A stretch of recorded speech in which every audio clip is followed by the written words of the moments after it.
বিএনপির ভারপ্রাপ্ত চেয়ারম্যান তারেক রহমান বলেছেন, আওয়ামী সরকারের বিরুদ্ধে দীর্ঘদিনের আন্দোলনে যারা আত্মাহুতি দিয়েছে, শহীদ হয়েছে, বিএনপি ক্ষমতায় গেলে তাদের নামে বিভিন্ন রাষ্ট্রীয় প্রতিষ্ঠানের নামকরণ করা হবে। রাজধানীতে আমরা বিএনপি পরিবারের উদ্যোগে হুইল চেয়ার বিতরণ অনুষ্ঠানে ভার্চুয়ালি যুক্ত হয়ে তারেক রহমান এই কথা বলেন। তিনি বলেন, মানুষের পাশে মানুষ দাঁড়ালেই একটি মানবিক বাংলাদেশ হবে। রাহুল রায় রিপোর্ট।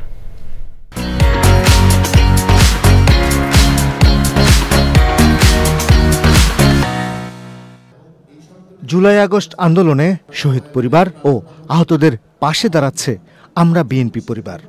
শুধু জুলাই আগস্ট আন্দোলন নয়, আওয়ামী সরকারের 15 বছরে বিভিন্ন আন্দোলনে আহত ও ক্ষতিগ্রস্তদের জন্য সাহায্যের হাত বাড়িয়ে দিয়েছে তারা। সারা দেশেই নিয়েছে নানা উদ্যোগ। জাতীয় প্রেস ক্লাবে বিভিন্ন সময়ে আন্দোলনে পঙ্গুত্ব বরণ করাদের হুইল চেয়ার দিয়েছে সংগঠনটি। অনুষ্ঠানে অনলাইনে যুক্ত হন আমরা বিএনপি পরিবারের প্রধান ও বিএনপির ভারপ্রাপ্ত চেয়ারম্যান তারেক রহমান। ক্ষমতায় গেলে একটি মানবিক রাষ্ট্র গড়ে তোলার কথা বলেন তিনি।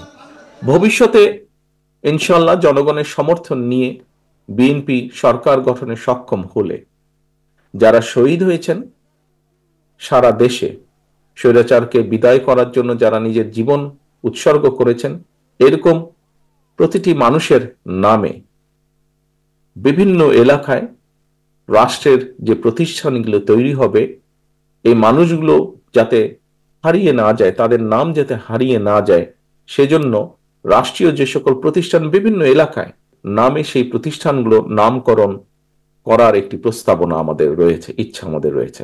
মানব কল্যাণে যার যার সামর্থ্য অনুযায়ী এগিয়ে আসার আহ্বান জানান তারেক রহমান। আমি মনে করি তারা দেশের জন্য, আমরা যারা আছি আমাদের জন্য তারা যে আত্মত্যাগ করেছেন, আমাদের কর্তব্য, আমাদের দায়িত্ব এই মানুষগুলোর পাশে যতটুকু সম্ভব দাঁড়ানো।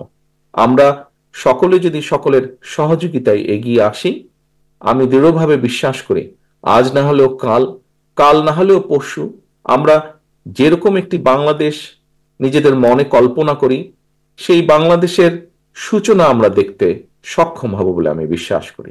বিএনপির ভারপ্রাপ্ত চেয়ারম্যান বলেছেন, রাজনীতিবিদ থেকে সাধারণ মানুষ প্রত্যেকের অবদান থাকলেই জয় হবে মানবতার। রাহুল রায়, চ্যানেল আই, ঢাকা।